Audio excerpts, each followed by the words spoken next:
let me give you a few tips on what you can do before you first start using a Beko washing machine. And we'll need to begin with removing the transport bolts. As you can see right here, I removed one already, but there's 3 of them. So first you remove this one, then you can go for this one and this one as well. If you're wondering what wrench you should be using, the diameter is 13.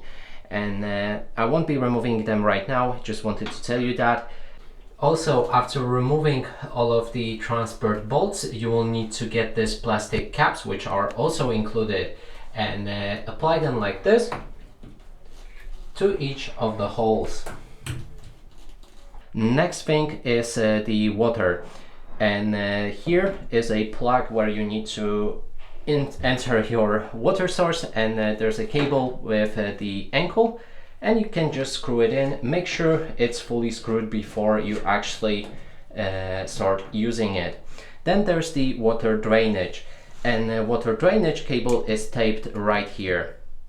And after all I've mentioned is done, we can connect our washing machine to the power source, and then we'll need to start a 15 minutes program that I'm going to show you in a few seconds.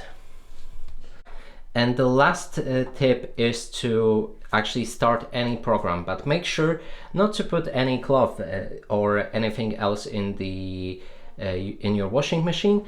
All you have to do is select the fast mode right here, and then adjust the settings however you like and start this program. Wait till it's finished, and after that you'll be able to use your washing machine however you like.